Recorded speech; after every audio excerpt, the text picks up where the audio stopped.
What up, nerds, and welcome to another elderly episode of Straight Chilling, the weekly horror movie review show where you chill and we kill, slice, dice, and chop up yet another horror movie. My name is Bob. I'll be your host for the evening. This is episode 475, recorded Monday, May 6th, 2024. Tonight we're talking about another Patreon pick. This was chosen by the one, the only Hugh Janus. The movie is Old People from 2022. Before we get into it, let me introduce everyone else on the show. First up, calling in from Washington, D.C., we got your boy Rand Deasy. What is up? Old people. What's up? I don't know exactly what that was, but it sounds like a hot jam that old people would love specifically.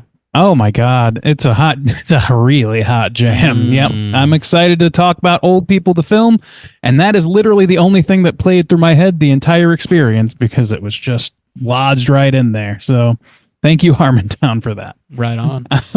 Last but not least, our resident youngster. We got Soju. What's up, man? Oh, howdy, children. It's old Poppy Stains here to read you a bedtime story. Oh, God.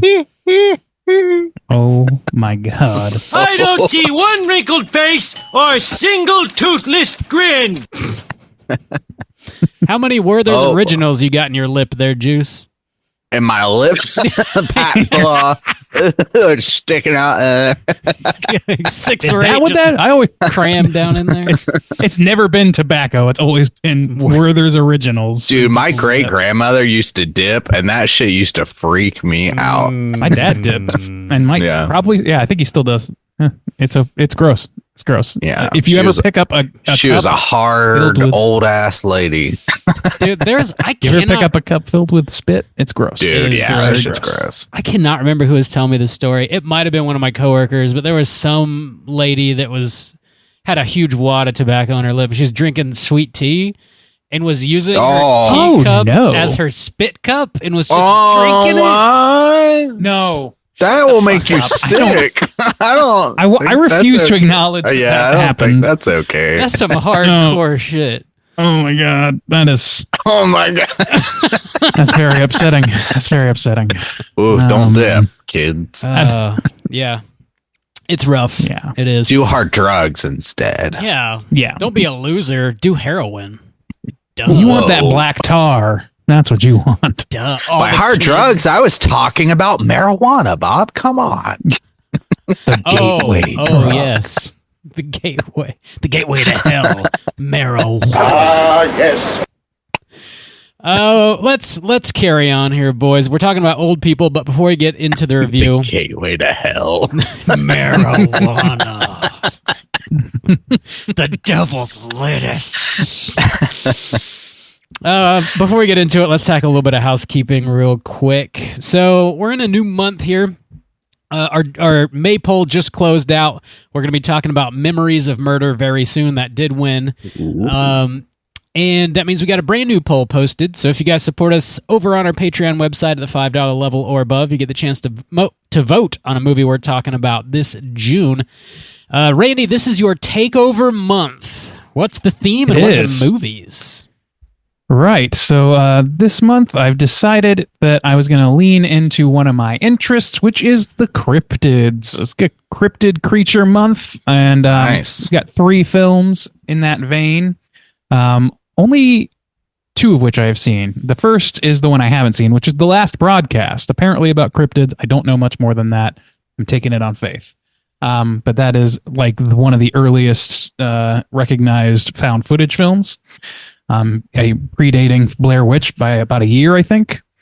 And then we also have the Mothman Prophecies, which I saw in theaters with my mom way back when.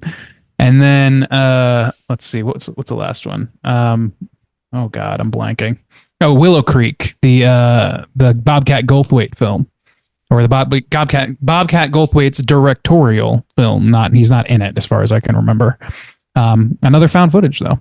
So yeah. Well, Bob, how are those numbers looking so far in the first week of May? Well, the Mothman Prophecies is in first place with 52% of the vote. Second place, Willow Creek, 29%, and bringing up the rear. The last broadcast with 19%.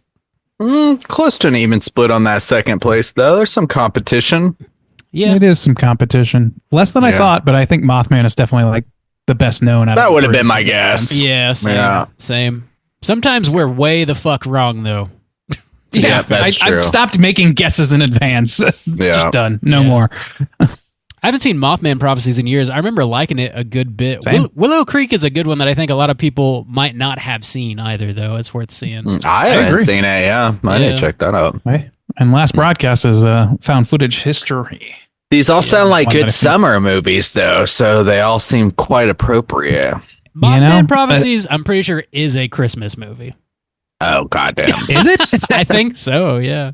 I don't remember that being the case. Halfway to Christmas, Bob. Like Christmas lights around, I think. It's not like, Santa Claus. Actually, I'm pretty sure you're right, yeah. Yeah. Well, I didn't remember that, but whatever. Sneaky. We'll see it. Yeah. Halfway. To Christmas, yeah. So yeah, get your votes in before the end of the month. We'll see what we're talking about this June. In other Patreon news, we're dropping mini casts every other Friday. This Friday, the 10th, we're dropping a Q&A that we recorded over at the Overlook Film Festival a few weeks ago. It took place after the 10th anniversary screening of Oculus, and Mike Flanagan was there up on stage answering a bunch of sweet, sweet questions. And we recorded that for you, and you get to hear it. Nice. There you go. That was Mike a fun time, Flanagan. Yeah. Did he talk about making a new Exorcist film? He did not. He did not discuss that. Oof. Didn't Bastard. But yeah, check that out. I want to say it was maybe 40 minutes long, 45 minutes long. That's about what our mini cast is, yeah. Decent little chunk. Yeah. So check that out this Friday. And also, at the time of you listening to this episode, we will have already released a brand new episode of Let's Get Physical Media. Mikey and I have a podcast to talk about Blu-rays, 4Ks, DVDs, things of that nature. And if you're into that, check us out everywhere you get your podcasts. Bob, that reminds me that you're moving soon, and so we've placed a little wager on how many blues boxes will it take to pack up all of Bob's blues. Where did Bob go wrong? Were he and his friends sifting way too long through those Blu-ray bins? And it gets worse, he'll have no jet ski, wasting all his dough on those DVDs. I don't know if we start counting the boxes. Even I think we're gonna be doing this all day. I think we gotta count by the truckload. The truck. How many trucks? How many? He's got a whole room. You need to rent. There's a dedicated room. Take 3 semis, 40-foot trailers to get all these fucking movies to the new place. Bob specifically bought a new house so that he could have a bigger blue room. It's a blue house. Oh yeah, the old house is just made of blues at this point. I live in a in the blue house walls. with a blue window, or whatever the fuck the lyrics are. Very close. Very close. Something like that, So yeah, if you guys want to get in on this action, how many boxes will it take to pack up Bob's blues? How many boxes? What do you guys think? How many boxes of blues am I going to have? Oh my god. Oh my god. Full size boxes? I don't know. I'm looking at them behind you. Yeah, looking at them behind you, I think maybe 10. That's what I was gonna go towards. There's more on this wall that you can't see. And then there's some over on the other side too. There's a I'll little go with bit over 12. 12, okay. Is there some in the crawl space? A few in the vents? A couple in Yeah. the freezer? Keep them on ice. Yeah. 12. Got a lot of box sets over there too, Bob. 12 says juice. Randy, you got a wager? He said 10. Oh, I said 10. 10 but, and 12. you know. Okay, gotcha. Mm-hmm. Go with an even does. All right. Yeah, if you want to get in on this hot action, hit us up on Slack. We'll see. Yes. How many are going to fit? In this house. In this. That's all I got. Do you guys have anything you want to plug? I do have something. So at the same day, I believe, of this episode dropping, I'm going to have a guest feature dropping as well. This is going to be on a podcast called Don't Believe the Hype, which is an Arctic Monkeys specific podcast. I actually was on their show back around Christmas time to do a Christmas special with them. But they are in their third season now, going through the Arctic Monkeys' third album, Humbug. And I was on for their episode talking about a song called Fright Lined Dining Room, which is a Humbug B-side. So that was a lot of fun. I appreciate getting a chance to talk Arctic Monkeys always. So yeah, same day this episode drops, it should be dropping. Check out Don't Believe the Hype. Hell yeah. That record was, I remember when it first came out, it was kind of a grower. Like, I didn't love it at first, but I really like it quite a lot now. As opposed to a show. The previous. Yeah. Okay. Yeah, we kind of discussed that a little bit, just kind of like how the album, kind of in general ranks now that they have like 7 albums out now. But yeah, definitely at the time, it was the newest. It was the third, and it was definitely weaker of the 3. But yeah, I really enjoy it these days. It's a good autumn listen. It's definitely their moodiest, kind of darkest album. And the song we talked about is one of the just like general like heaviest songs that they have. So it's fun. I've always enjoyed that song. So it was a good discussion. That's a dope B-side for sure. Yeah. Rad. Yeah. Randy, you got anything? Oh, not a damn thing. I think this house might be clean. Mm-hmm. This house is clean. All right, let's get into the main event. We're talking old people, and we're kicking it off with the back of the box. What's on the back of the box?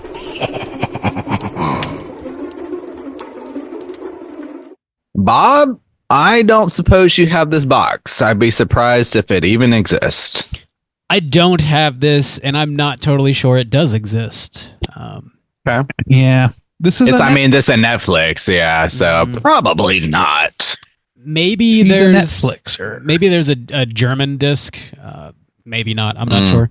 This is a German language film. You can watch it on Netflix currently. It's the movie Old People from 2022 with a runtime of an hour and 41 minutes. Directed by Andy Felsher, written by Andy Felsher as well. Stars Jolene Anderson, Adolfo Asor, Betsy Baker, and a bunch of other wonderful folks. Plot synopsis brought to you by IMDb is as follows. A woman travels home with her 2 kids for her sister's wedding, but finds herself defending her family against blood-seeking pensioners. All right. Cool. Sure. Gentlemen, have you seen this movie before? And would you recommend folks check it out? Randy, kick us off. No, this is my first time seeing this film. I remember, I guess it somehow crossed my vision when it was on Netflix, I think, but I never looked into it really beyond that. So pretty blind watch. Yeah, I think I'd give it a light recommend. Throw it on, maybe on a weekend, short notice movie, that sort of thing. Probably one to do while you're doing other shit. It's a backgrounder for me. And by the way, unless you can speak German, you won't be able to read the screen if you're doing other shit. So you're gonna miss some stuff. No, but they're it defaults to a dubbed version, which I turned off for my purposes. But I did not have a dub version. It was like all dubs. It sounded unnatural, so I switched it off. But if I was just throwing it on for while I don't know, dyed my hair, I would probably throw on the dubs. Right on. Perfect movie to dye your hair to. Randy. Oh, yes. Put it on the box. Juice, what about you? I'd never heard of this movie before. First time watch for me. And I would say that this felt like a very much kind of like medium horror film. Like I always go back to this, even though I think that movie was maybe like a little bit better than I give it credit for, but like Ouija Origins of Evil or something like that. It feels like you're looking for a possessed movie and you just want to go right down the line. watch this kind of movie. This movie feels like, you want to watch some old people wreak havoc, watch this one, which is not, like not a particular one, but it's got some aspects like it kind of feels like a little bit like Asylum-y, and there's different, we'll get into it. But yeah, I would say just like a general basic recommend for just a kind of like solid, but not amazing horror movie. Bob, how about you? Would you recommend people check this out? I'd never heard of this before. I didn't know anything about it. Definitely a first time watch for me. I found it to be maybe a little more underwhelming than you guys. It sounds like. I don't think I would recommend this. I think this is probably one most folks could skip if you're listening to this show. For shame! Damn.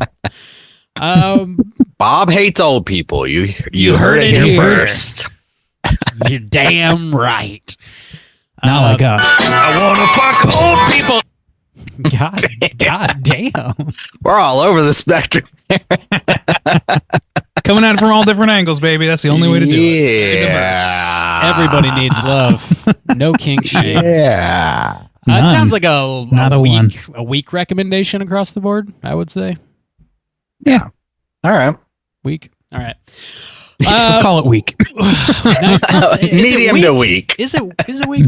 It's a little watered down. We are going to be spoiling the shit out of old people. We spoil old people every week on this show. And here comes... Sure do. We'll never be attacked. Here comes your warning.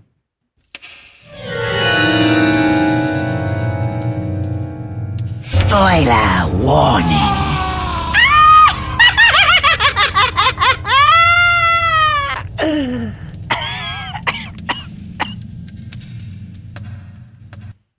Bob, did you type up that plot synopsis?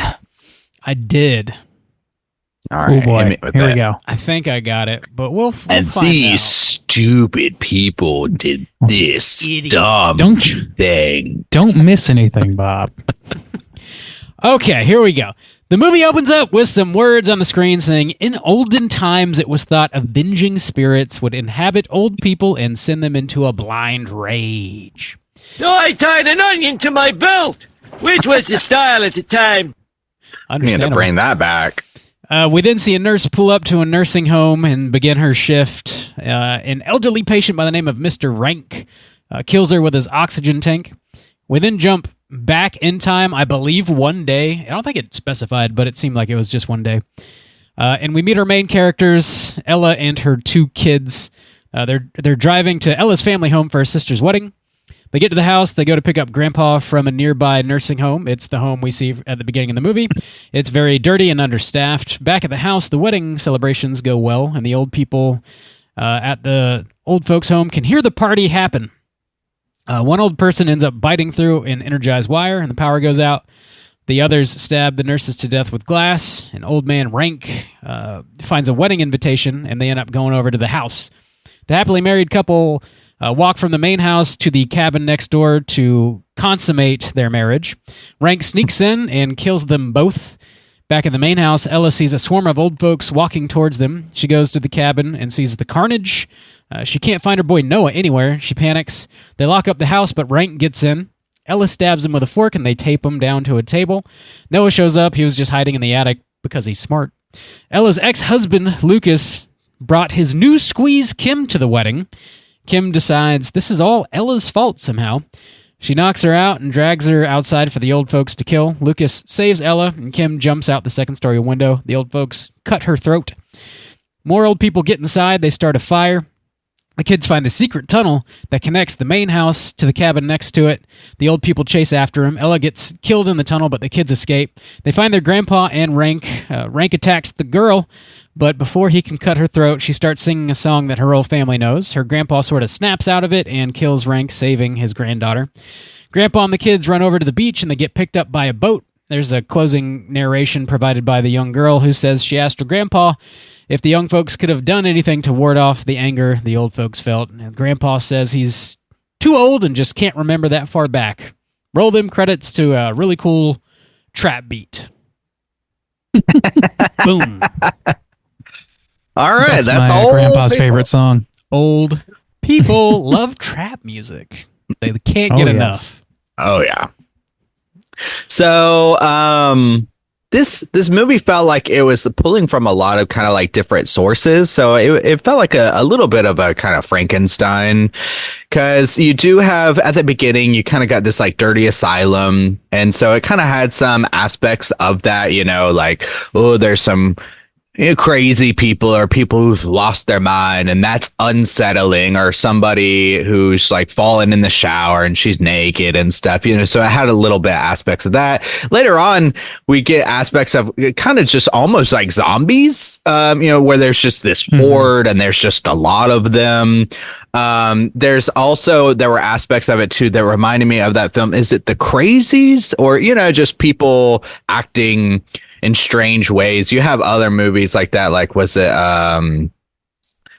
The Happening, I guess you could also say, where people are just like killing themselves. Things like it's happened. But The Happening. It just felt like they were pulling from a lot of kind of like different aspects, and in that way, that's what I was kind of saying. It kind of like feels medium. It's like there's just like some pretty stock standard spooky things going on. I could imagine watching this as like a 15-year-old scrolling through Netflix and being like, what is this old people, and throwing on, and it kind of like living in my mind later, like something like The Crazies remake or something, something like that, where it's just like, it's fine, it's solid, but it's not gonna like blow you away, I mean, I agree with a lot of that myself. Yeah, I think that this movie is like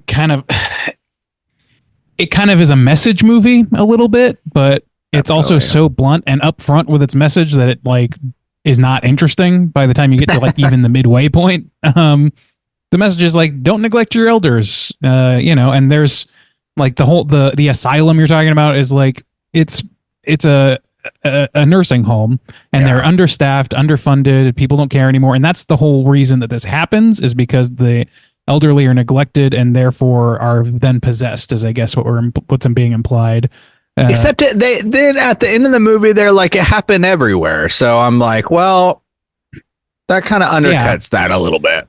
Yeah, that's true, because like they really set up the town to be like a dying town that's just supporting a bunch of elderly people, and everybody's moved away except for this couple that's there to get wed at their family home. So that is a little bit backwards and forwards, but I feel like, did they say that it happened simultaneously, or that the girl was like, I think this is going to happen everywhere? Because that could I think that's what she said, is it's like, I think this is destined to happen everywhere, or something like that, which does play into the idea of like, like this is not just a problem in this one spot, it's a problem everywhere. Aren't you afraid of that? Or don't you think you should solve this problem? And in that way, it reminded me of like The Farm. You remember The Farm, where it's just like very on the nose and like very like forward with its messaging, and everything else around it is, I would say, better than that film. But like, I think the acting is all right in this movie. I think that some of the writing though is just like very rote and like sometimes by numbers, for the most part. I will say this though, like, I'm not sure how I feel about the actual treatment of like the way that the writers treat the elderly. You know what I mean? Like, because did they specifically say? I asked Beck about this. Beck's worked in nursing homes, right? And so I was like, Beck, like, how accurate is this? Obviously they're playing it up. It shouldn't be this dark, for one thing. It shouldn't seem like Geraldo's going to jump in and do an expose any second now. But like, they're not even talking. There's no jeopardy on. Like, I've been to nursing homes too, and they're not necessarily like this. And Beck's like, well, they're like maybe in like a dementia ward, but they don't specify that. And that is kind of like a touchy subject that they're kind of idling against a little bit. It doesn't feel, I don't know how respectful it feels of that. You know what I mean? The like avenging spirits angle to this kind of muddled the messaging for me some. Like, why can't they just be sick of their circumstances and like start killing folks? Why do they have to be like possessed? And then I guess they're just, they have to be creepy. They're just not possessed anymore. Yeah, and it seems, I mean, I guess they're possessed. And it like gives them abilities, kind of. It makes them stronger. Like, suddenly so capable, like, like mercenaries. The guy. I was probably the creepiest part of the movie, but also like maybe the funniest part of the movie is when like, King Old Man Rank or whatever kills the married couple and like murders that dude when he's like mid-stroke, like when they're like having sex or whatever, and then drools all over the bride and like gums her face. It's like pretty horrific, but also kind of funny. It just hits a Sam Raimi moment for some reason. Dude, I was thinking the same because we Mrs. had Ganesh Drag and Me him to could get together. Yeah. Drag Me to Hell like 2 weeks ago where the old people are spewing shit all over you. I was like, God damn. Yeah. But the angle wasn't that Mrs. Ganesh was old. It was other No, things. well, yeah. But like, I don't know. I kind of get that same vibe from this, where it's like, this feels like, none of these people seem like they're all there. They all seem some way demented, all sundowned in some way. And, that's a touchy subject. And to basically turn them into like either like completely helpless zombies or like absolute baller killer fucking Deadpool zombies. Like, it's kind of weird. And I kind of feel like if they wanted to make, I think if they wanted to make, like you said, Bob, without the lore aspect or whatever, I think that they don't get that exposition dump for one thing, which I think they desperately wanted. But also, it just seems like it would be more comedic. Like it's like, like I don't know. I feel like there could be a comedy version of this where it's like, you're being terrorized by a bunch of old folks, but they're like, I learned this one and Nam, and like I don't know, like having like fucking characters and shit. Like that is VFW. I don't know.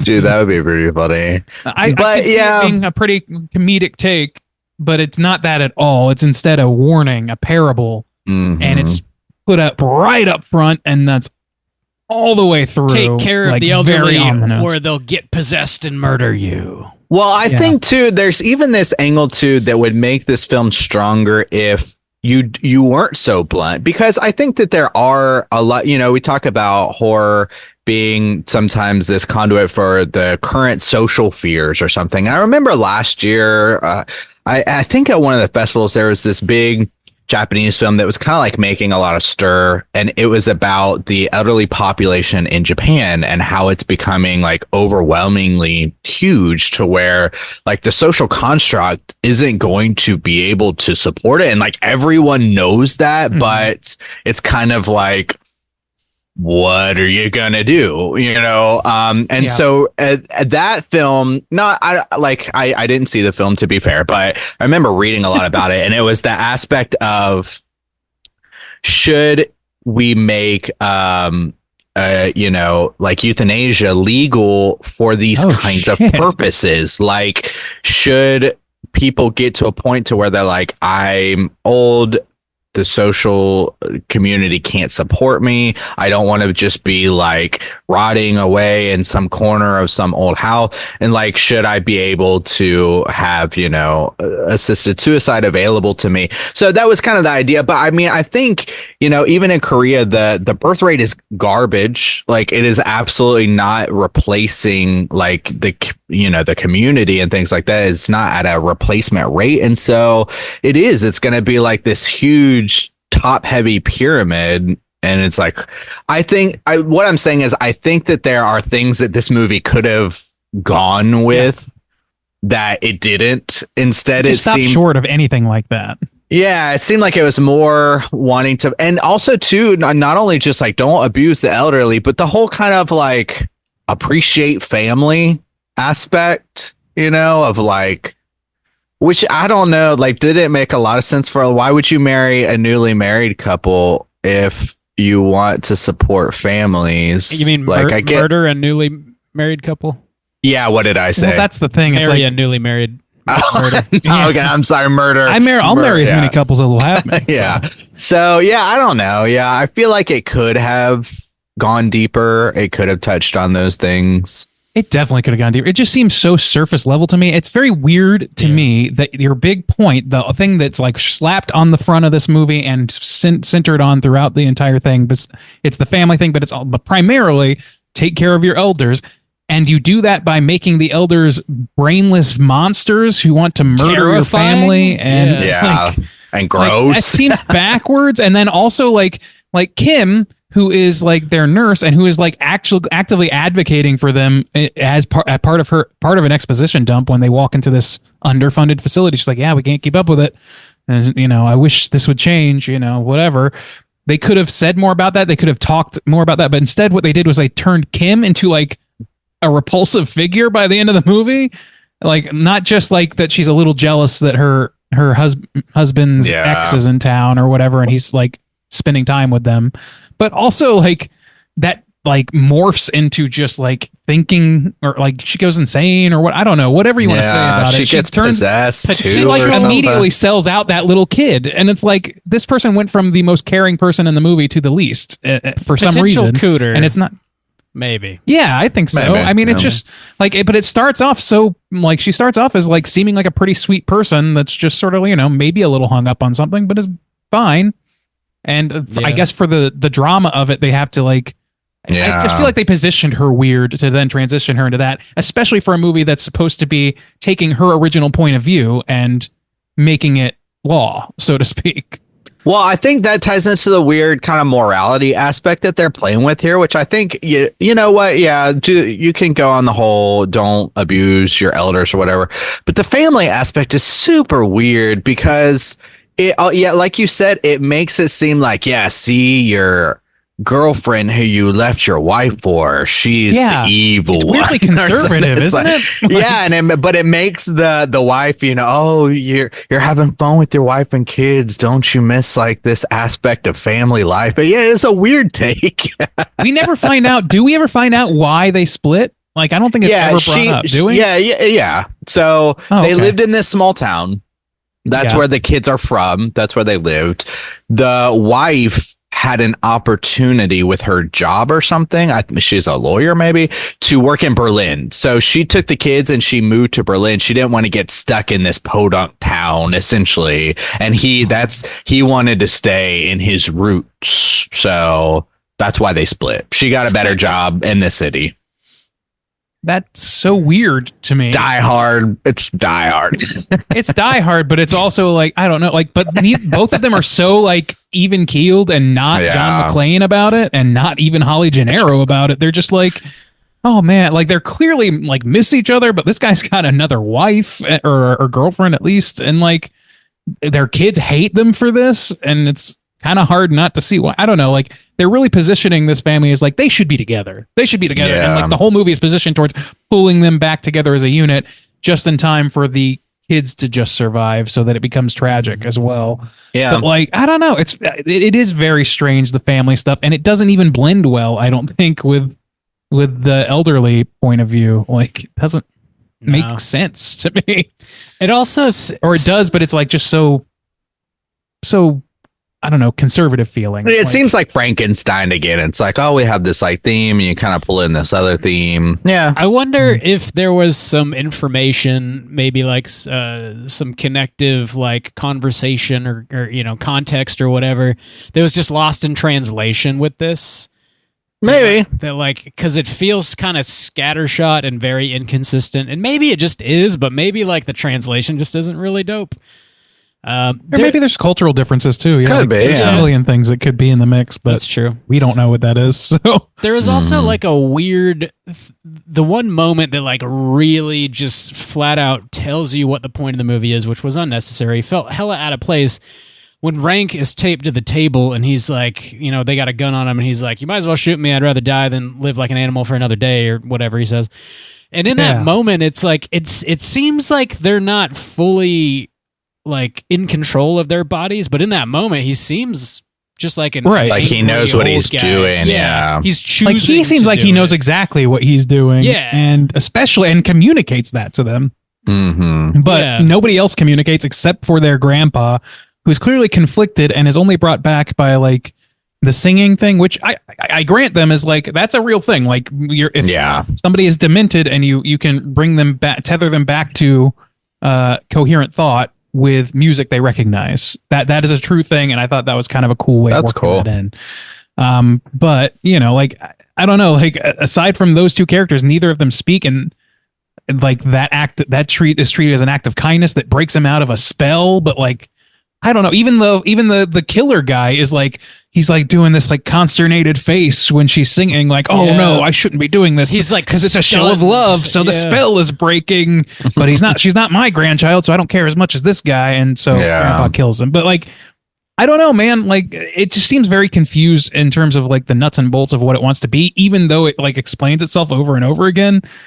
I can't tell how much they actually want to chalk up to allegory and how much they want to chalk up to a like a curse Yeah. and like make it part of the lore. It just seems Well, because I was wondering too, because you have this token that the kids go see on this island or something when Alex and the girl go, and it's got these like 4 faces on it. It looks cool or whatever. But another thing they say, oh, your parents carved their names onto it. And I thought that was gonna be like you disrespected the gods or something type of thing, so you got the curse on you. But they didn't really go with that. So, I mean, they do. Yeah, they're always hinting at this old pagan type of spirit that's coming for you. And I think the aspect to it, like you said, where he says, I don't want to be treated like an animal anymore. And we have the whole aspect where you go into the asylum the retirement home. And it is like in movie, but they play it is an like asylum. It looks abandoned, basically. Exactly. It's terrible. Yeah. So, I mean, you go in there and there's just people, staring at the wall. Even the guy who's like, you're not going to listen to music. He's just kind of shitty or whatever. But so, I mean, they had that strong core of like, yeah, I'm fed up with this. But also, too, at the same time, though, yeah, it kind of goes against itself. And it's like, these are like the 3 people who are willing to stay in this shit ass town just to take care of you. So they're going to be the first ones to die. And they're going to be, and Kim, like you said, it's weird to make Kim the ultimate villain when or one of the villains when she's the one person who stuck around. And like she said, I took care of your father when you abandoned him. Yeah, and yet she's made to be the shittiest one. They go pick the grandfather up and bring him over for the celebration, and like none of these people should die. Like they just happen to be there, so they do die. Yeah. There's and the guy, sorry, go ahead. This to slightly change the subject, there's like this fucking trope that I can't stand, and I'm so sick of seeing. It drives me nuts, dude. As soon as this kid pulls out this fucking inhaler, it's like Chekhov's inhaler. Like, he's gonna fucking lose it at some point later in the movie, and he's gonna have an asthma attack. I am so sick of that fucking trope. Scream 5, baby. Oh my Signs, God. baby. Yeah. I'm tired of this, Grandpa. That's too damn bad! Yeah, it is too damn bad. Yeah. That's why. A lot of the beats of this movie feel like your kind of stock standard. Yeah. Things, which though, to be fair, because we've been railing on it a little bit. So the horror aspects of it, I thought. So some aspects of it, I actually thought were played pretty good. Like elevating it a scotch, like taking the kind of standard stuff and then like giving it a little extra pizzazz or something. So the kill with the married couple, I thought that was pretty cool. And they even do this thing. It's gotta be on purpose, but when he walks in first, there's a couple different weapons. It was kind of reminding me of Cabin in the Woods a little bit, where I saw like a hatchet, at least. That's the one that stuck out to me. I thought he was gonna like reach for the hatchet, but him going for this ball or this and what is then it, like doorknob or something? No, he took it off bed. It's a bed knob. Bed knob. Yeah. And he rips it off. It's metal. He like rips it off. Yeah. And he puts it in his socket, and he's got the gnarly fucking foot. We've had a lot of foot and toe action these days. The nurse at the very beginning of this movie specifically says she's not into foot stuff for some reason. Yeah. I don't know. Yeah. Feet. So that kill and just like that kind of aspect and the way that I kind of drools on the woman or whatever, I thought we were going into a maybe Hills Have Eyes little section there, because they were banging it out at the time, but they didn't go that far. But I thought that sequence from a horror standpoint was pretty cool and interesting. I thought that was definitely one of the strongest like horror moments of this film. And they have some more that are, kind of like that. But I mean, I thought that they elevated themselves a scotch at times. I agree. It is, I think, like generally spooky, just like across the board. Yeah. There's a decent level of spookiness here that they maintain. So like it has the vibes. It's just not super dialed in elsewhere. Right. I think it's just kind of confused in its writing and some of its like narrative execution, but like in terms of like the beats or like individual moments in a vacuum, there's a lot of them that are like done pretty well. Like if you just take 5 minutes out of this film, any 5 minutes out of this film, you're likely to find something that's like reasonably effective. Like the lighting's good, the blocking's good. Yeah.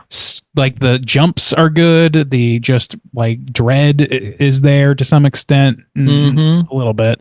And I think that all like kind of works, but it's like, it's what it's in service to and what it's like really centering around doesn't make a lot of sense. So like the weight gets drained out of it in a lot of ways. So like that's kind of the drag of it. I think there was never any. Though, it's pretty reasonable. Yeah, it looks. There was never anything that made this movie hard to watch. Like, you know, there wasn't bits of dialogue that were just like really garbage. There wasn't any character who was just like not doing a good job. There was, you know, it was all just very medium to me. I was like, yeah, I can take, like you said, the setting, you know, the lighting, the just general setup of everything was just, it was fine. You know, it was just, it was good. Fine to good. Like, yeah. Like I don't have a whole lot of complaints about the craft of this movie. All my complaints center around like the idea, what they're saying, what they seem to be trying to say, and how they're failing at that. Me and too. Then, like incongruity within itself. Like those are the problems. So I don't know. I would say that too. Yeah. I think that there's a lot to like about this movie in its experience, but not a lot to like about it after it's done, which is why it's not like a movie that I recommend for more than just a passing interest. Because it doesn't, to my mind, say anything good, all that good or unexpected, or doesn't say a whole lot strongly that they don't say strongly in the first 5 minutes. Do you know what I mean? So it's just like, it just trails itself behind that. Trying to like bring it home in a more impactful way, but it doesn't because it's confused. Like it confuses me. Yeah. So, I don't know. This would have been, this doesn't really happen anymore, but like if you were, you know, a 12-year-old kid, 13-year-old kid, whatever, and you were like, you know, up late on a Friday night, just channel surfing, and you come across this on HBO or something, this would be like kind of one of those movies that would catch your eye most likely and be like, oh, what the fuck? Why are these old people just murdering everybody? And you'd probably hang out and watch it and have a decent time with it because you've got, you know, you're caught off guard, no expectations, you know, one of those situations. But I don't know that anybody's probably going to be, you know, scrolling through Netflix and like accidentally stumble upon this. There's just too much shit on there. But in that context, I think it could be pretty fun, like a nice surprise, I think. Yeah. I think it's just like on its face, it's very hard line to walk to make this not a silly movie. And they walk it really hard. Like they walk hard. No, they really try and like line in terms of making it scary, not silly. They come close a number of times to be verging into silliness. Like, what is it? I think, like spitting up in front of the person or whatever. That's like, yeah. That's just very like it's a little bit hard to take as menacing because it's so like, I don't know, like it's so kind of painfully obvious and also like. Well, in that, that way, it felt specifically like it was geared toward a younger audience. Because I will say, now, this is something that was kind of reminded me of this, like, from my perspective, and kind of why this film maybe resonated with me a little bit more is because when I was younger in middle school, when I would go to church every, like, I don't know, maybe once a quarter, I would say, so a couple times a year, they would take like the middle school kids. I don't think they did with high school kids, you know, young adults, and they're like trying to teach you like good things or whatever. And instead of going to church, they would like take us to the retirement home, where they would have the asylum, where they would have like, you know, the retirement church. Or did you ever do that, Randy? Did you ever go to like a retirement home for church? I don't know or if whatever? I did it with church, but I definitely did it with like band and like 4-H club. There's a number, and I also had some family that was in nursing homes when I was quite young. So like I spent some time at them. And when you're a kid, there is something spooky about that sort of thing. Yeah, exactly. Yeah. So I always hated it. One, because none of my family was there. So it's just going to meet a bunch of random old people who I don't know. And you gotta like sit next to them and help them like do things. And for me, this is still true. I have like 0% nurture like in me. I don't like to help people do shit. Like I could never be a doctor or a nurse or something. Like I just like don't want to deal with people's bodies or like I'm like my plumbing don't work so good no more. I don't have this, I don't know, nurture need to like help people do things, I guess. So it was always like creepy to me to go to the nursing home. And so, yeah, there's this kind of spooky element to me of, you know, these old people, and yeah, they're like spitting up and stuff like that. Their feet are like gnarly and dirty and gross or whatever. It's, I don't know. Which happens. And this the thing is like, yeah. That's the thing is like, that is somewhat true to life, but it's also like, I don't know, man. There's something very like, I don't know. I maybe they're going, the thing is like the person seeing this that we're, for our point of view in this scene is someone older than I am, I think. So, like now. So like it's not like it's a kid's point of view. I think that like if you want to see a version of that kind of works, it's actually Silent Night, Deadly Night. They have a great scene like that where like the grandpa like pulls the kid aside and has like a rant at him dude, that scars the kid. It's a great like, moment. I don't know. It's like so ridiculous and crazy and fun, like, but like I don't know. It feels kind of cheap a little bit. Like it feels like a like I can understand, like, yes, oh yeah, it's something that spooked me out as a kid. I'm going to work on a movie. I understand that impulse, but the way that it plays out is it feels almost exploitative in a way. Like, it does, yeah. I don't know how to describe it. I don't think I'm this movie is constructed in a way that's going to make anybody want to run out and like, you know, help feed or bathe old people, because the old people in this are terrifying. Yeah, you could flip the script, and you could take any you could take any group of people and place them into the old people role, and it would feel a lot more exploitative. So if you just said, although the women are going crazy because they're not getting enough attention and you need to give women attention, you know, it's just like, you'd be like, well, damn, okay, that's not such a good movie. All the men are going crazy because no one listens to their podcast. They're murdering. Have you heard of our podcast? Have you heard of our podcast? You need to treat them with respect. No, so yeah, I mean, if you flip the script on like any other demographic, then it's a lot easier to see of like, yeah, this is not. Is it? Do you treat the women or the podcasters with respect, or is it both? Wow, both. Obviously. More so the podcast. Now, I know you're going to scoff at this, but there actually are people that are both. No, that's impossible. Whoa, what? No, I don't know. Like it just is a feels, man's I don't world. know. I don't even know if I can really justify it. I don't know if I can really justify it, but it really does feel like some of those scenes are like a little bit like easy pickings, like low hanging fruit to the point where it's like a little. But it is also the only like true horror to like be had there, because there's no zombie elderly committees going out bludgeoning people to death with bed knobs. Like that's not a thing. So they like turn them from like, ooh, that's kind of spooky and they're being neglected, oh, that sucks, to like, oh, now it's metastasizing it. A curse has turned them into like ravenous zombie motherfuckers. It's not just dementia anymore, motherfucker. It's demonic. And it's like, I don't know, man. This is the metaphor is getting mixed like crazy, and I don't know what to make of it anymore, except that I know outright what the movie wants to tell me because it tells me more than once. Says it, yeah. Well, yeah, that's the thing. Well, even like we said before, well, okay, well, the people who are actually doing what they're supposed to do, or what the movie says they're supposed to do, are the ones who are made to be villains. Yeah. So the old people, the old people turn to villains. You're saying don't abuse the old people. Even like the married couple. Like she literally like wanted to go back to the town to get married. She had like a fondness for this, and like they're growing their new family, and they get murdered first. And then the nurse, who literally takes care of everybody, she gets murdered and turns she gets into murdered a piece for the crime of shit. home wrecking. Yeah, like, that's what it feels like. It feels like her character is like goes from like a somewhat altruistic character to being like strictly and totally like the bitch stepmother who ruined your family for no good reason.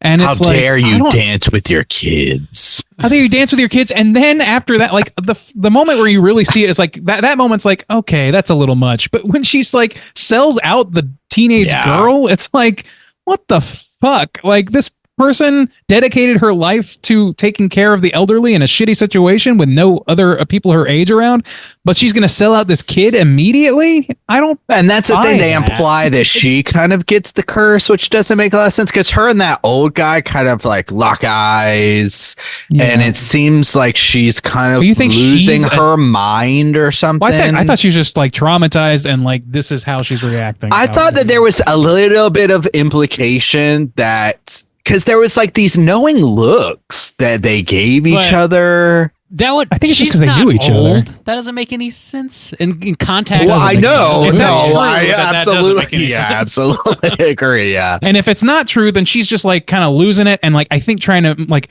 it seems like they're positioning her as like she's so upset about her husband or her whatever boyfriend. I can't remember if they're married or not, but she's so upset about her, like the situation with her husband's ex that she is willing to have children murdered and like parlay her good and decency towards these people into protecting herself at the expense of like a 16-year-old girl and a 10-year-old boy and this woman who did nothing except marry the person that she ended up marrying afterwards. Like exactly. This seems it just like that character is kind of fucked. Like from top to bottom, it doesn't make any sense. Yeah. If they changed that writing entirely on just that character and or like split that character into two people or something, or showed maybe she's the one that's abusive at the nursing home and then the nice one they meet and that's the person who gives you that oh so necessary info dump about there being no funding and how horrible it is to treat elderly this way. And then, but the new wife, she's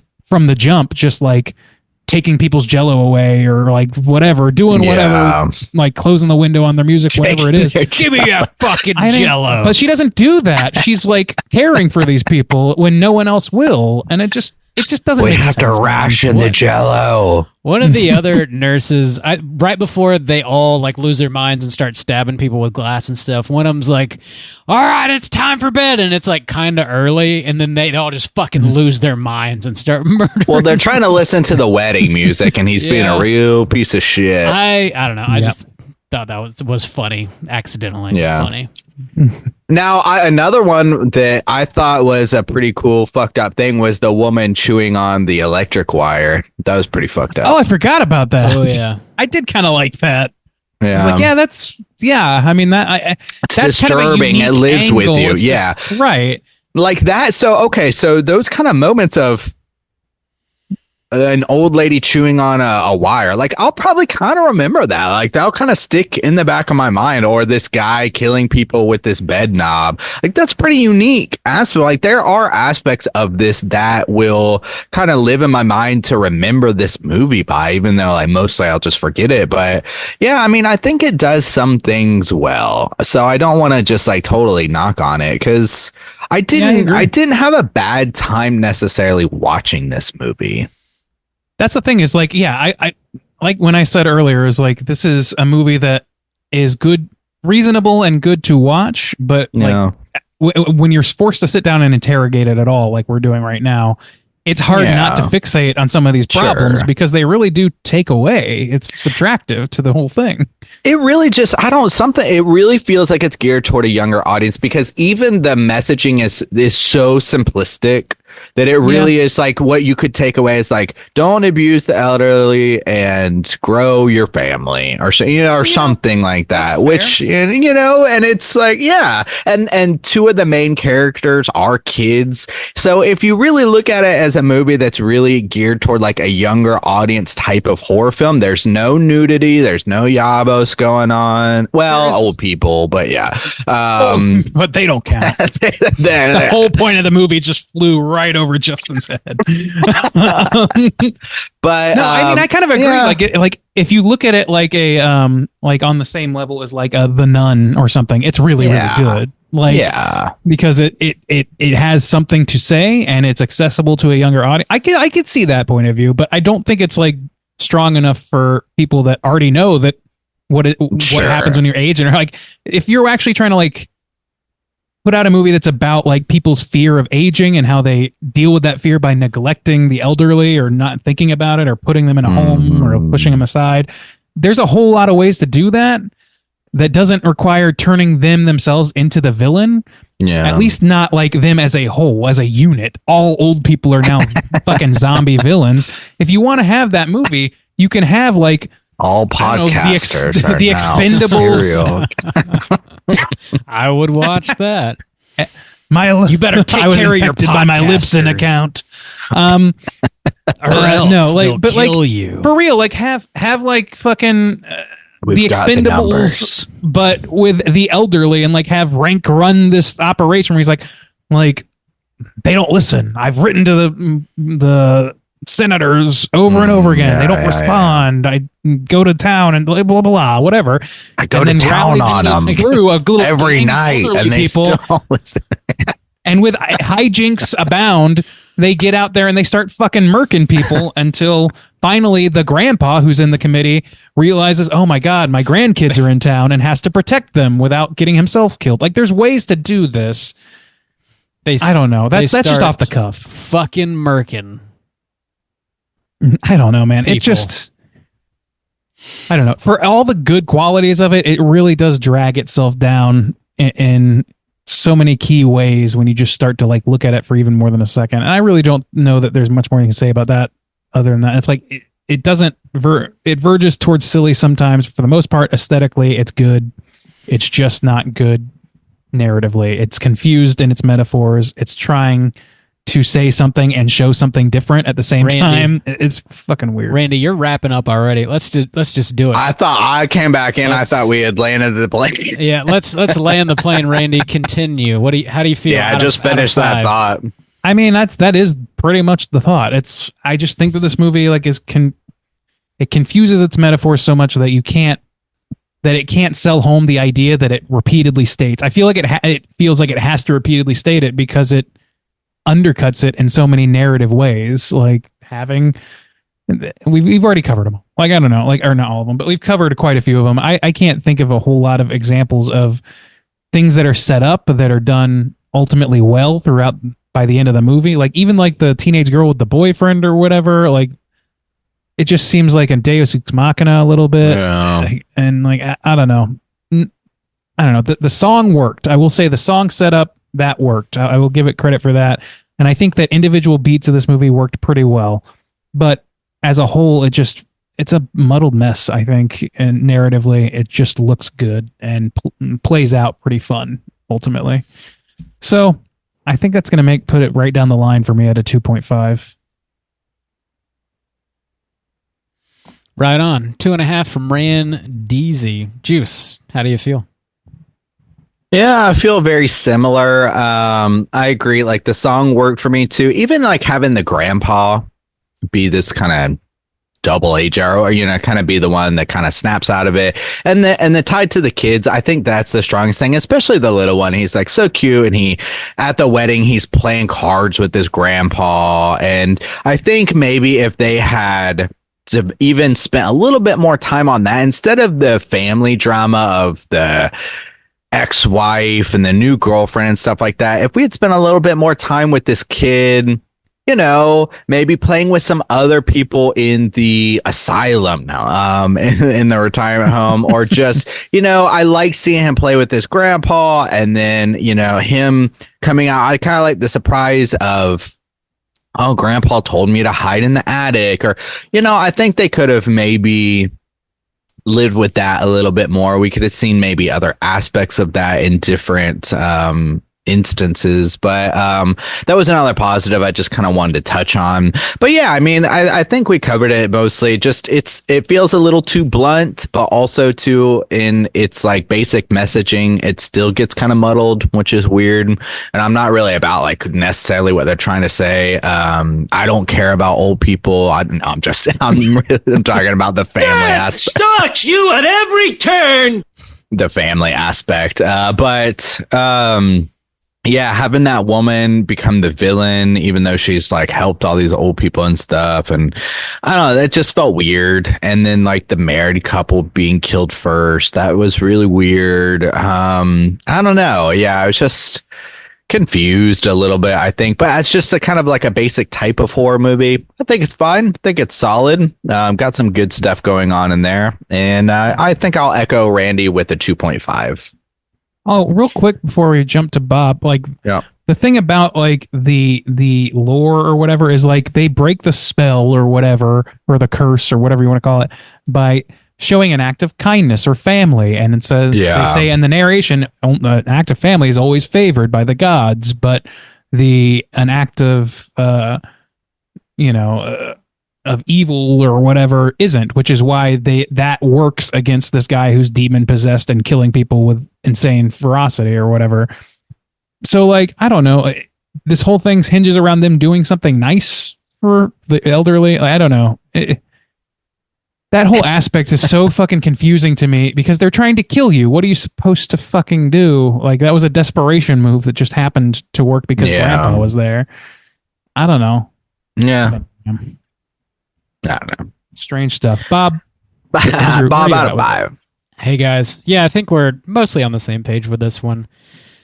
It just like this feels to me sort of like the German version of like some of these other movies that we've reviewed over the years, like The Boogeyman comes to mind. Maybe The Visit would be a closer like 1-to-1 here. Just sort of like starter horror kind of movies. The messaging is extremely muddled in this because I feel like if you show this to any 13-year-old or whatever, the last thing they're going to want to do is, ask their parents to take them over to the local asylum so they can wash some old people feet. Like, I just don't see that happening. The blurb at the beginning about the spirits, the avenging spirits and stuff feels like it just doesn't really belong in this movie. The inhaler trope, like it really, I can't stand it. I don't want to see it anymore. But this does have like Bob with his good lungs over here. Damn. Fucking lung privilege, Bob. Check it. These fucking kids lose their fucking inhalers just every other movie. It's in and out, in and out. How hard it? Badass. Can't you just breathe, loser child? Why? Who can't breathe? It's like the most basic thing humans can. I don't like whatever this is going to lead to. All right. Yeah, it's got like a consistent spooky vibe. Like the tone is there. I think the look is there. Like it seems like they wanted to make a movie with scary old people and they were like, well, I don't know. Here's some commentary. Have at it, Yeah, it's like almost justify doing this like movie kind of like minstrel show of elderly people. Like we can't be anti-old people because the whole message is that be nice to old people. Or else they'll murder you. Oh yeah. Yeah, it's kind of weird. The scene with Rank with the where he puts the ball in the sock and murders the folks, definitely the strongest scene in the movie for me. It does kind of feel like it also just wants to be a zombie movie, but maybe they thought like zombie the subgenre of zombie is so insanely saturated at this moment in time. They're like, well, what's pre-zombie? Old people. They're not quite dead yet, so the old people turn into zombies and kill. I don't know what their thought was, but this just doesn't totally hit it for me. But I could see potentially a younger crowd getting some good like scares out of this. Yeah. So yeah, I'm on the same page. 2.5. Like not the worst thing I've ever seen. It is not super memorable, and I feel like in a couple weeks I'll remember like 2% of this movie. Like it's just gonna slide off the dome, kind of. I think. Yeah. Yeah, but that obviously puts our aggregate at a 2.5, right down the middle. And as is per usual, whenever you guys pick a movie for us to review on the show, we invite you to send over an email or a voicemail. Hugh did send over an email, so let's see what he has to say about Old People. All right. Old People. Hugh Janus says this. Welcome to the 2020 Deuce movie, Old People, or as my crew of old folks call it, Wednesday. I just can't deliver it quite like Janus, but I'll do my best. Who can? I know, yeah. Singular voice. I had never seen this movie before. Overall, not too bad. I was pulling for the old people until the old man killed Santa, pulled her upstairs, and when Ella finds her, she is naked. Not sure what the old man was doing, but a little too creepy. When Kim locked Ella outside and then tried to swallow the key, although hilarious, definitely a Cooter move. We'll get there, my boy. I think it would have helped to have more scenes of old people killing random people in the village. Yeah.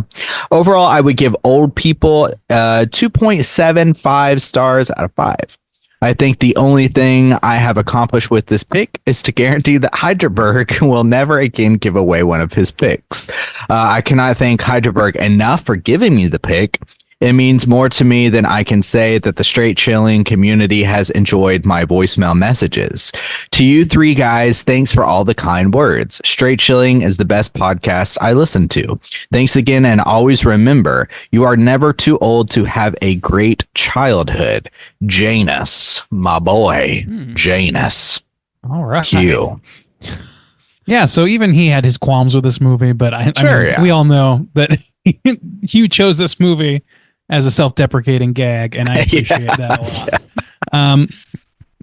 It would have been better to see. Like, I wish we had seen a little more like havoc being wreaked. That's like the Mars attack scene that could have turned this into like a bit of a comedy, where you have like somebody like give an old person their dentures they're trying to reach for, and then they bite them immediately. Like, if you had a scene where somebody gets bitten and pulls away and their dentures stuck to your arm or something, you could definitely ham it up a scotch. There's teeth in my ass. Fuck. It's like these folks can't. And I like it. Yeah, I don't know. I got a denture strange kink movie. now. I got a thing for him. Yeah, thanks for picking this flick, Hugh. It's definitely something that was not on our radar, as we've stated, but also good to hear from you, and thanks again just for like participating in our community and being so badass and funny. We really thank you, Janus. Hearing from Legend. You. Love it. Rad, Hugh Janus. It's plum off. Pick going in the book. I wrote it down in ink. Randeezy. Hit us with your Rotten Tomatoes segment, sir. Certified.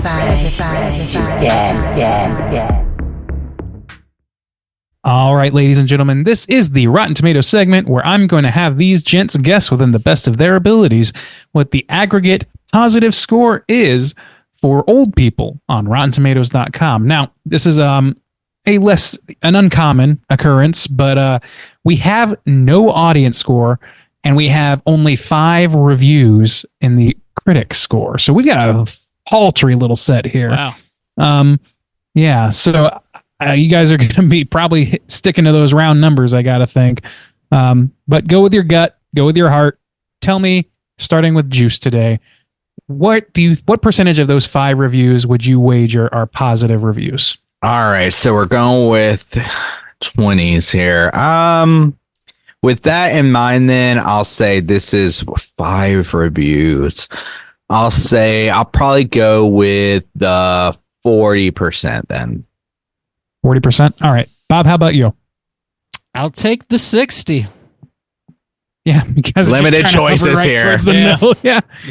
Well, hey, you'll never guess, but one of you guys got the ringy ding on this one. Guess what? Ooh, there it is. Oh, hey, ho. There it is.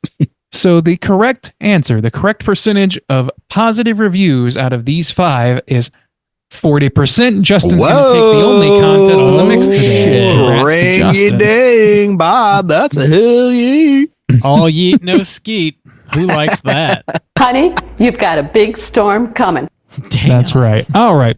A shitstorm. Let's. Where's my ski? I'm trying to have a baby over here. Oh, I'm God. trying. Good. Hank's wife. Hangs. All right. Let's. What was I doing? I forgot what we're doing. I forgot what the show is. Who am I? I have dementia. Anyway, there is no critics consensus because there's only 5. But I am going to read. I'll just read all 3 negative reviews since we got them. Here we go. Let me pull them up. Why is it not pulling them up? Pull That's it my up. question. Here we go. All right, here's one. The genre isn't known for its profundity, but Fisher could have leaned into that more and given his movie the chance to become that horror rarity, a genuinely disturbing thriller. What? So the review is why isn't this better? Like, yeah, he could have made this a good movie. He could have just made it. He would have made it genuinely disturbing if he had leaned into making it much dumber because there's a lot of shit profound. Horror, but you know what would have made this better if it was a better movie. It was just better. The genre, but he could have made isn't known for its profundity. Shut the fuck up. Get out of here. What the fuck? Oh man, this man is a certified reviewer on Rotten Tomatoes, and somehow we are not. That's somehow for the best. All right, let's go with another one. While the acting is commendable and earnestly given, the worst offense is the writing that has characters often doing stupid things or making dumb decisions, which completely dissolves any suspension of disbelief. Yeah, sometimes. I think that's fair sometimes. I don't think that's not necessarily a killer in every movie, though. No, I think a stronger movie can overcome that. Yeah, exactly. Yeah. Like a lot of movies are a lot of movies that do that can also be a fuck ton of fun. And this movie has some fun, but it's a lot more sparing because it's also trying to sneak in some reverence to, I don't know, protect itself against claims of ageism or some shit. Last negative review on here. Monotony spreads like an odorless, colorless gas, making us sleepier and sleepier as we stare, slack-jawed at scene after scene of old people shuffling about, braying like hounds, raising axes and broom handles over their heads with dramatic lighting. Shuffling up. My jaw slack. Shuffling about. I don't know, man. At first, I was agreeing, and then it kept going and going. Yeah. I don't know that this movie didn't really make me sleep. It was still like a fun, like beat for beat journey, like we said. Like I still felt like I rode a ride, but I don't remember the story unless we interrogate it like we did, and then yes, it does kind of fall apart. But I don't think it's quite what is described there, but whatever. So yeah, that's it for Rotten Tomatoes. Bob, I don't know if there is any trivia to speak of here. Is there? There's nothing. I couldn't find anything on this. Okay. Yeah, there's very little about this movie online, at least in English outlets we stick to usually. Yeah. Can't read German yet, and God knows there's no free translators online. So I got nothing. God knows.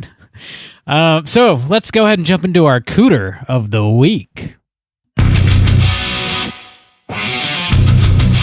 Straight chillin'. Cooter of the week.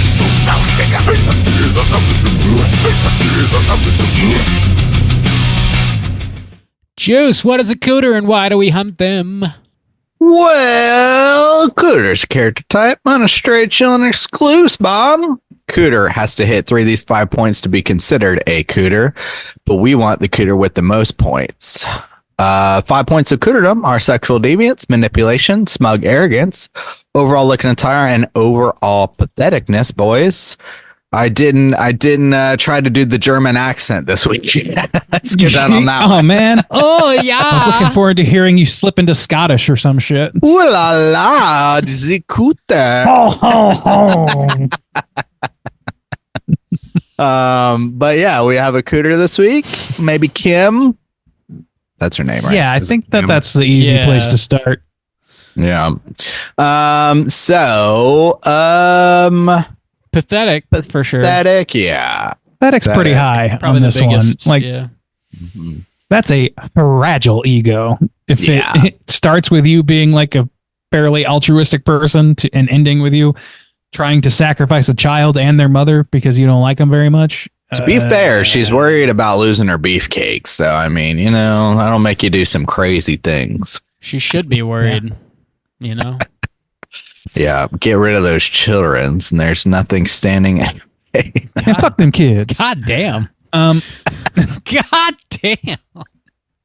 If you want to hold on to your man, fucking get rid of them kids. Soju, put it on the box. God. Man, there's a lot of true crime documentaries that speak to that. Anyway. Manipulation? Is she Yes. Yeah, I think manipulating? she manipulates the addled, cursed, fucking murderous, mercenary older person rank into going after a teenage girl instead of her because she's oh so nice to them. Or was. Okay, yeah. I mean, I think that's definitely one. And Some I don't know, like, what other arrogance. manipulation? She has that like little talk, but she's kind of being sarcastic. Well, she goes into the bathroom that one time. She's like, "I really admire you, Ella." But does it turn to smug arrogance? I can't really remember, honestly. I don't know if it's smug arrogance. It's like threatening, though. Yeah, for sure. threatening. Like she's being threatening. She's like, "This started because when you got here," and she's clearly This is blaming my her for this. beefcake. Yeah, how dare you dance with my beefcake? We have. Mama likes her beef. I love your beef. We have the beef. Okay. I heard she went vegetarian, bish, but Mama likes beef. God damn. Quarter pounder with cheese. Extra cheese. Good God. Mama likes Sauce. dairy too. Damn. Really, just Mama likes Big Macs is what this is like. Mama likes pounding Big Macs. Quarter pounders only. Quarter pounding. Okay. This is not fertile. It is a territory. Cooter segment. Yeah. Turns out we are. we the have Cooters become this we week. have become the Well, Cooters. yes. Yes. Well, Looking at Tyra, I don't think there's anything going on there. So not throughout the whole did movie, she really. hit enough? So manipulation we could give her for sure. Patheticness. There's for no sure. sexual deviance. No.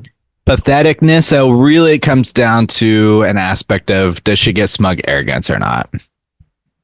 I don't think so. I don't know that she does. It's not strong enough. Maybe not. She's- Yeah. Never like smug. She's like defensive and Yeah. of herself, but it's not out of like, aren't I so great? It's out of insecurity, actually. All right, so maybe there's enough to get this old man because I was just thinking, could we maybe give this guy sexual deviance for like drooling all over this lady while she's banging her husband? I guess it depends on how much you think he's in control of that. Well, Yeah, he's pretty well composed the rest it of the felt time, like so there I was think like it almost like bordered on this aspect of I thought it was going to go too far, you know. Also, like all the definitely old could've. people are supposed to be possessed, though. This isn't. I guess. but he seems So maybe it's the aware. gods. He seems aware though, because I would give him smug arrogance. The gods don't believe in divorce. That's pretty cootery in my Yeah, but we're gonna marry this. You know, by murdering this newly married couple, we never gave them a chance to get a divorce, so we Equilibrium is saved them. restored. Exactly. Kind of a self-defeating set of gods there. Yeah. I don't know, man. I think that we might yeah. just not have a cooter. And the thing is, like, even Maybe if you look not. at Kim, to me, is like, it does the most, like, the highest level cooter Cootery, behavior yeah. in any one category. Even her, like, she's like oscillates. Yeah. Her character oscillates so much, and like, she doesn't really seem like somebody that I want to die until she starts like actively trying to get people killed. And I don't even really. You could chalk it up to just like pure panic move sort of thing. So I don't know. Yeah. Okay. It just doesn't seem like it's a cootery movie to me. Cool. Yeah. All right. Cooter free since 2020 deuce. All right. All old people are safe. You're all I safe guess. from cooterdom. There's no old cooters out They there. don't exist. You heard it here. All right, boys. Let's go ahead and kick back and talk about what we've been watching this week. Hey gang, what you been watching? Randeezy, what you been watching? Yeah, I've watched a few things this week. For one, I watched the first episode of the new season of The Jinx, and I gotta say, I am not being grabbed by it. I don't know about anybody else, but it is just... I had a hard time paying attention to it. That first one still like lives in my mind as one of the most crazy fucking moments of TV I've ever seen. Oh yeah, like it absolutely is, but it's like all centers around this completely accidental moment that will never happen again. No, yeah, like, that's just that was fucking gold, dude. Oh my god. And it was a pretty good documentary at a time when like true crime documentaries, short or limited series like this was still in its nascent form. Yeah. So it felt fresh. It was like around the time Serial came out and all that shit. So it was like true crime was just burgeoning into the hot spot it is now, or maybe it's crested. I don't know, but I don't know. It just didn't grab me. But we had some friends over and they asked what sort of weird documentary we might watch. So I put on Tickled. I thought you were going for Justin Bigfoot. Ferrier. Oh. No. We've watched that already. Come on. I said they're friends. So my mistake. The first time I met them. Yeah, that's how I know if I like somebody. No, we watched Tickled and it blew their minds, and that's a good it's one. always nice to watch people say, "What the fuck?" at the screen when you show them something. It's so fun. So, for those listening who might not have seen it, it is available all over the place. I want to say it was on Pluto TV, but it's a documentary ostensibly about a competitive tickling league, which is very plainly fetishistic, and which also is run by a mystery person who really hates gay people and is very, very open about that. And that's what led to the events of the movie. The director is from that dark tourism show, and we watched Mr. Organ last year. It's that same director, Justin Ferrier, right? Is it Justin? Do I have that wrong? I don't know. I'll Google it. It's Ferrier, but David Ferrier, I think. Yeah. Anyway, it's a very good documentary. It's very, very entertaining, and it kind of resolves, and there's also like a 20-minute after the movie comes out, more shit happens and they cover it there. But it's great. Recommend. I'm sure I brought it up on here a couple of times. I've seen it like 3 times.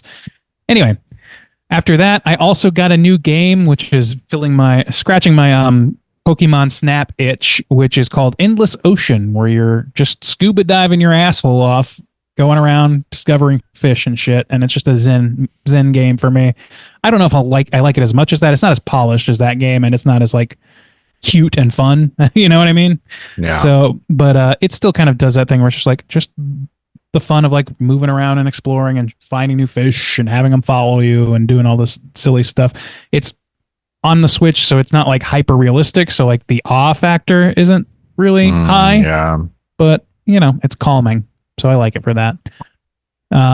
And then last is the return of a web show that I love and greatly admire, and who is done by a guy I've been following for years and years, like well over a decade at this point, called John Boyce, who is involved with this.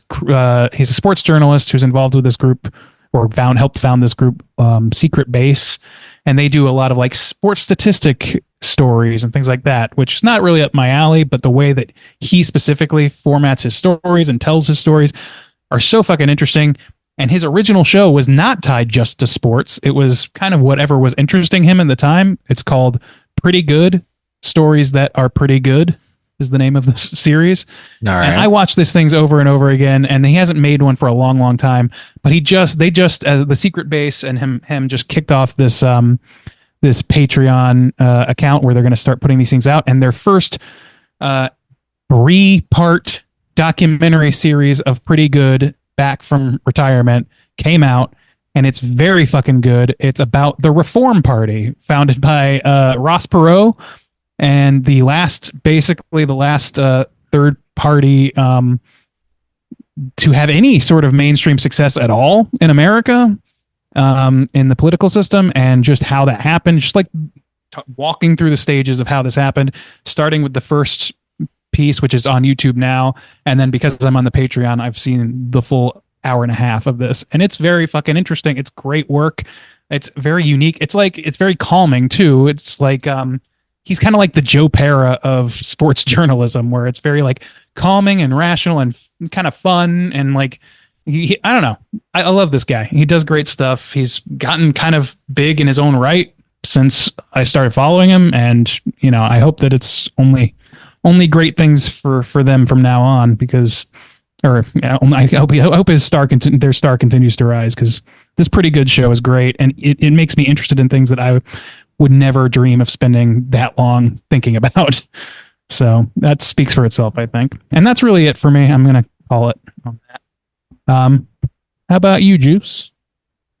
Still not watching a whole lot these days, but I did watch a Korean movie called A Company Man. It's kind of like a John Wick. It's about a guy who works for this company that essentially they're hitmen, but they play it off as like it's a regular company. So it's like this big kind of like commentary on Korean work society, and he eventually kind of like wants to get out, but they don't want to let him out or whatever. It's pretty good. Action thrillery type of movie. I also started watching this Korean show to practice my Korean listening mostly. It's called A Shop for Killers, and it's about a girl whose uncle dies. This is a Showtime show, I think, or limited series, and her uncle dies, and turns out he's a black market arms dealer, and so she kind of gets caught up in the shit of like just inheriting his things, and like people want their weapons and money and shit like that. So another kind of like dark thrillery actiony kind of show. Solid so far. And then the only other thing I have that has been occupying my time entertainment wise is the Drake Kendrick Lamar what is going on? So there. Clearly it's big news, because I have not. Yeah, I mean, it's all pretty much just happened in the past week, but it was like involving some other people, and they were kind of like calling each other out. Like J. Cole was involved at first, but he like dipped out. But essentially, like, dude, so in the past week, there's been Kendrick dropped 3 or 4 tracks. Drake dropped like 2 tracks. So it's been like, I don't know, 5 or 6 tracks dropped. And essentially Kendrick Lamar at this point is just like calling Drake a pedophile, and like calling out some of the shit that like Millie Bobby Brown said in some of her interviews when she was like 14. And there's like footage of like Drake kissing this like 17-year-old on stage at one point. It was like his fan. And like, it's just gotten really nasty. Drake was talking about like Kendrick Lamar beating his wife, and like they're bringing their kids into it, like you abandon your kids, or you have this like fake or this daughter that you didn't like recognize as yours, like just like really nasty shit, dude. But the final one was pretty much like Kendrick Lamar calling Drake a pedophile and like comparing him to like Epstein and Weinstein and stuff like that. And then Drake released this kind of like rebuttal that was like kind of damning a little bit, where it feels like oh man, it's kind of cringe, honestly. It's like somebody who's guilty trying to pretend like they're not guilty. It's kind of hard. I don't know. It's hard to describe. But anyways, it's been a very entertaining week. So if you're interested in any of that, there's several tracks. They're all available on like major streaming platforms and stuff like that. And like they were all coming out like back to back to back to back. Like literally all this happened in like 1 week. So it's been pretty interesting week. I wonder how many years it's going to take for that to become just its own joint concept album that they're going to make. Well, that's what people were saying. Like Kendrick is like, oh my god, he's almost got a diss EP, because he dropped like 3 songs like back to back to back, I think, like day after day, and then there was some rebuttals, and it was entertaining every time. The thing is they would pop up at like 3 a.m., but to me that's like 2 p.m. in the afternoon. So I'm just like strolling around like, oh fuck, shit's going down again. So I didn't have to like wait up late or anything. It's just my regular afternoon. So yeah, quite entertaining. But yeah. Anyways, Bob, what you been watching and doing? Not a whole lot, man. Just continuing on my Marvel journey. This week we watched the Avengers Infinity War and Avengers Endgame. And I hadn't seen those since theaters. And those are so good. Infinity War was mostly enjoyable. It's definitely, it feels kind of like a setup because it is, obviously. It's the first half of this tale. Yeah. And they have so much plot to get through. And you kind of feel that a little bit. But I will say, like, it's enjoyable, and when Endgame comes around, it totally solidifies everything. That it sticks the fucking landing so well, it makes all the setup totally worth it. Endgame is great. I honestly, interestingly, I think that I like Infinity War a lot better. Really, like me as too. a whole movie. Oh, Me but I too. think that the end point for fucking Endgame is. That's the part of Endgame I always watch, because I always feel like Endgame is then that whole movie is a setup just for the end to happen or whatever. Right. I feel like you're talking about there being a lot of plot for Infinity War.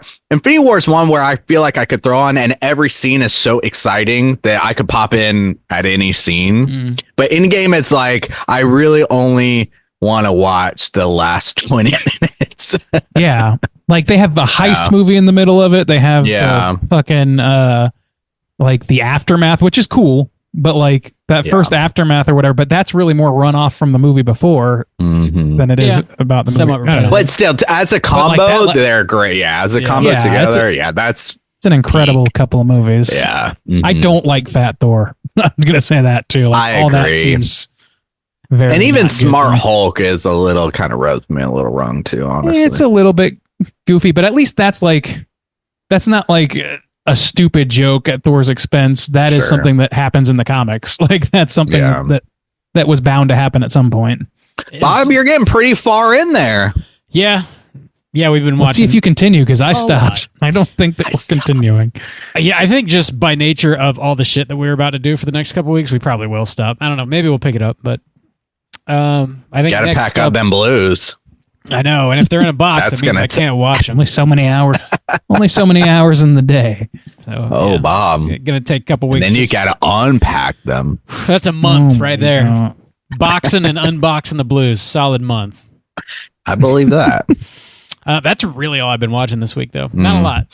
We've been busy boys. Yeah. Yeah. We've been thin on the watching these past couple weeks. Busy boys. Well, and especially in comparison to like, often we'll have like 3 weeks worth of build up because we're just running our fucking mouths too long. That's true. I'm all backed up over here. Well, let's go ahead and jump into our last segment of the show, our Hotline Screams. Hotline Scream.